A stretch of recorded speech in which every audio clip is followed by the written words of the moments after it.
Бәріңізге сәлем, мен Мардан. Қай камерамны?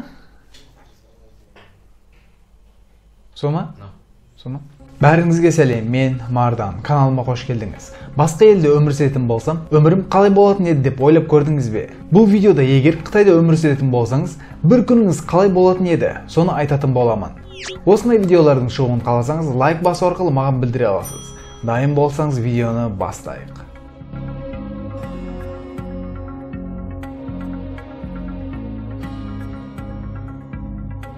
Егер Қытайда қарапайым азамат болсаңыз, күніңіз таңғы 7-де және жұмысыңыз 9-да басталады.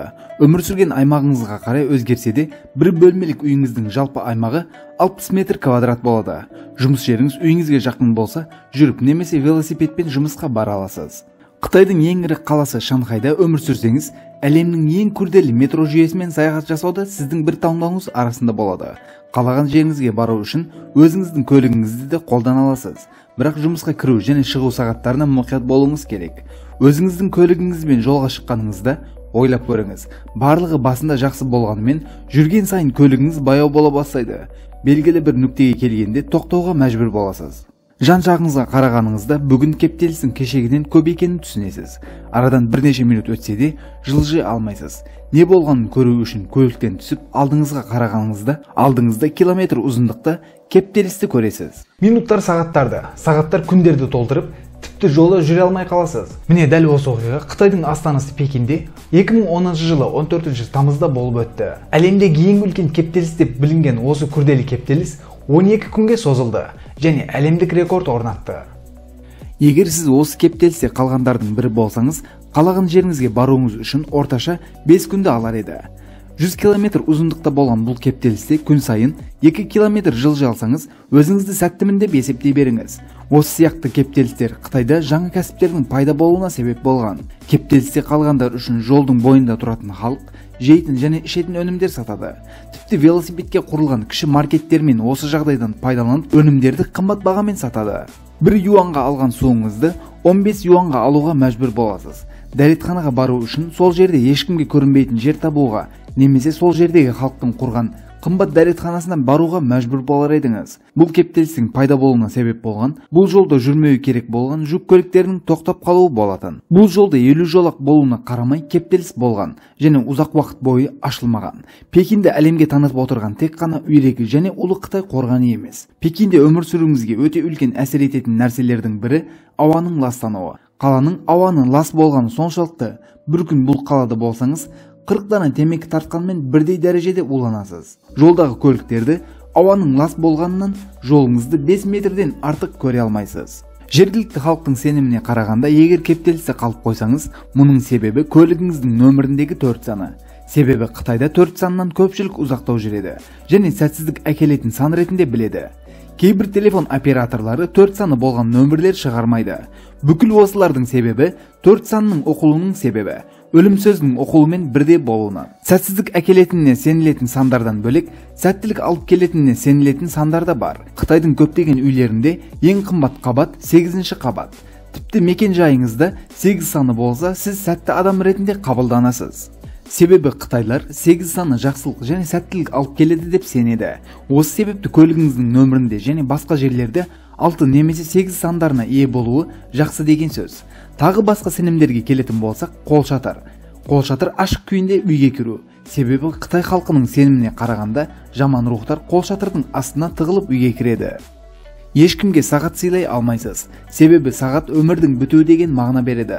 Сонымен бірге аяқ киімді сыйлай алмайсыз. Себебі сыйлықты алған адамның бұл өмірден кету керек екеніне сеніледі. Тағы бір сенімде бір алмұрттың екіге бөлініп берілуі. Бұл да енді жолдарымыз бөлек деген мағына береді.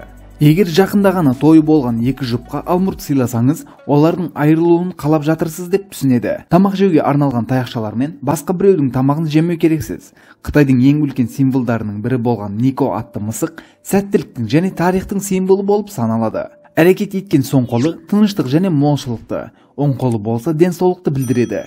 Осы сияқты біртүрлі сенімдермен Қытайда кездесуіңіз мүмкін. Осы сияқты сенімдер Қытай мәдениетінде болған сияқты басқа бүкіл мәдениеттерде де бар. Бірақ Қытайда өмір сүрсеңіз, осы сенімдерге негізделіп өмір сүруіңізге себеп болады. Қытайда базарында ең маңызды нәрселердің бірі саудаласу. Яғни сатушы сіздің саудаласуыңызды күтеді. Егер бір затты айтылған бағасына алсаңыз, сатушы сізге деген құрметін жоғалтады және сізді ақымақ деп ойлайды. Саудаласқан кезде ішінде 8 саны бар бір баға айтсаңыз, пайдамен шығасыз. Қытайда өндірушілер де тұтынушылар да саудаласудан ерекше рахат алады екен. Бір затты алатын кезде саудаласып жарты бағасына немесе айтылған бағаның 10%-ына ала аласыз. Тағы айта кететін нәрсе, Қытайдың сатушылары дүкенге келген алғашқы сатып алушыны ешқашан кері қайтармайды. Себебі алғашқы клиентпен сауда жасай алмау бүкіл күннің сәтсіз өтуіне себеп болады деп сенеді. Осы себепті алғашқы сатып алушы сіз болсаңыз, бағаны қалағаныңыздай айта аласыз. Көшелерде сауда жасау мүмкіндігі жоқ болған жер тамақтанатын орындар. Тамақ жеген жеріңізде сізден 15 юан сұраса, 15 юан беруге міндеттісіз. Қытай асханасы әртүрлі тамақтармен әлемде танымал. Бірақ сізге ұнамауы мүмкін. Қытайда жасанылған тамақтарда дәмдеуіштер өте көп болады. Батыс елдерінде тұз және қара бұрыш көп қолданса, олардың орнына Қытайда зімбір, сарымсақ, күнжіт майы көп қолданылады. Тамақтарға ең көп қосылатын жасыл пияз және таңғы асты көп тұтынылатын жиамбинг жұмыртқадан жасалады. Көшелерде ең көп кездестіретін танымал тамақтардың бірі де қызартылған үйректер. Бұл үйректерге ерекше соустар жағылып, үлкен пештерде сағаттап пісіріледі. Дәл осы сияқты қызартылып пісірілетін шошқа етінде көп кездестіруге болады. Қытайда барлық аймақтың өзіне тән тамақтары болады. Егер оңтүстікте өмір сүретін болсаңыз, өте көп дәмдеуіш қосылған тамақтармен кездесесіз. Орта аймақтарда өмір сүретін халық болса, дәмдеуішсіз қарапайым тамақтар жейді. Кейбіреулері сыртқы көрініске мән берсе, кейбіреулері тамақты әртүрлі жейді. Қытайдың ең қызық ерекшелігі де осы: Қытайды қанша араласаңыз да, ешқашан бүкіл тамақтарын жеп көре алмайсыз. Себебі тамақтың түрі өте көп. Аймақтар тек қана тамақтармен емес, тілдеріне қарап та ерекшеленеді. Аймақтардың өзіне тән тілдері бар. Елдің барлық жерінде стандартты түрде қытайша қолданылса, оңтүстік аймақтарында болса, Хакка қытайшасы және гонконгша сөйлейді. Яғни қысқаша айтқанда, оңтүстікте өмір сүрсеңіз, солтүстіктегі адамдармен сөйлескенде қиналуыңыз мүмкін. Тіл Қытай халқындағы ең үлкен мәдениеттің бірі. Қытай халқы байлыққа және сәттілікке өте көп үлкен орын береді және жақсы өмір салты үшін осы екі сөздің болуы шарт екеніне сенеді.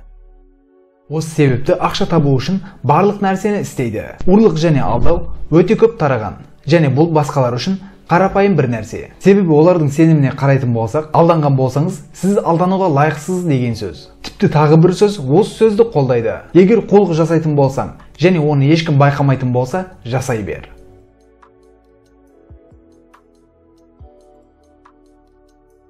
Жасанды манақ киімін киген үлкен жасты адам сізге тегін зат береді, немесе кітап береді. Егер алуды қаламасаңыз, артыңыздан келіп, тегін беремін деп айтады. Ол сыйлықты қабылдағаннан кейін манақтардың күшін қолданып, сізден ақша алғанша артыңыздан жүре береді. Шындығында Қытайда ешбір нағыз манақ көшеде жүрмейді және халықтан ақша сұрамайды. Жергілікті жас, әдемі, сұлу қыз сіздің қасыңызға келіп, сізбен ағылшынша сөйлей бастайды. Ол өзінің сол аймақты жақсы білетінін айтып, қаласаңыз бір жерге барып шай іше аламыз дейді. Ол өзінің келісіп алған кафелеріне алып барса, қарапайым шай үшін 10-15 есе көп ақша төлеуіңіз мүмкін. Сол үшін Қытайда әр шақырған қыздың артынан еріп кете бермеңіз.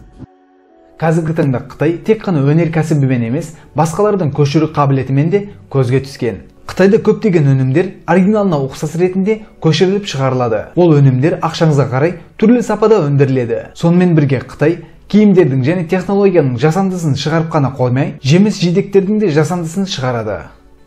Көптеген тамақ және көкөністердің жасандысын көрген кезіңізде таңғаласыз. Осы себепті Қытайда алатын әрбір көкөністеріңізді тексеріп көріп алуыңыз керек. Денсаулығыңыз үшін арзан тамақтардан ұзақ болуыңыз керек. 2018 жылы 156 мемлекет арасында жасалынған орташа бақыттылық зерттеуіне қарасақ, Қытай 86 орында. Яғни Қытайда өмір сүрсеңіз, аптаның 4 күнін бақытсыз өткізер едіңіз. Күнде қолданатынымыз көптеген әлеуметтік желілер Қытайда тыйым салынған. WhatsApp, Google, Instagram сияқты тыйым салынған әлеуметтік желілердің тізімі осындай. Бұл стандарт өнімдердің орнына Қытайдың өз жасаған өнімдері бар. Коммунист партияның халықаралық сайттарды қолдануға тыйым салуы және тек қана өздері жасаған сайттарды пайдалануға мәжбүрлеуінің көптеген себебі бар. Мысалға, Google Францияда осы ай жүкті болған әйелдердің санын біле алады. Сонымен коймай, канча әйелдің түсік жасаганын, канча әйелдің жасанды түсік жасатканын статистикасын есептей алады. Google'дың осындай дамып кетуі Қытай коммунист партиясына унамайды, және өзінің саясатына қарсы болғандықтан да унамайды. Бұл жағдай шет ел компанияларының ашық түрде тыншылық кетуі деп айтылса да, негізінде барлығының артында үлкен бір қорқынышы бар.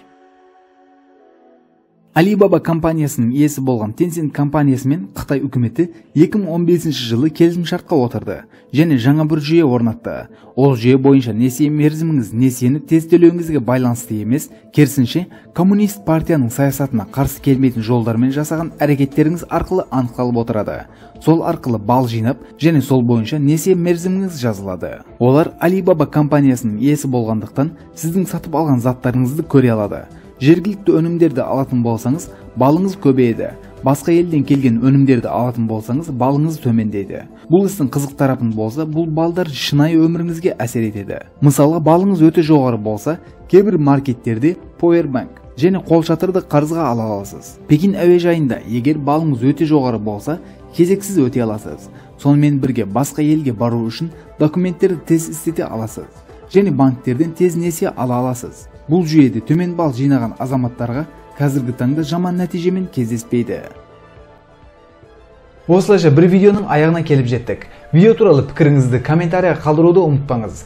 Қытайда өмір сүргіңіз келе ме, келмей ме, оны да жазып қалдырыңыз. Қытайдың бал беру жүйесі туралы толық видеоны осы жерден шығатын карточкадан көре аласыз. Қытай туралы плейлистке өту үшін осы жерге басыңыз. Келесі бейнелерде көріскенше, мен Мардан.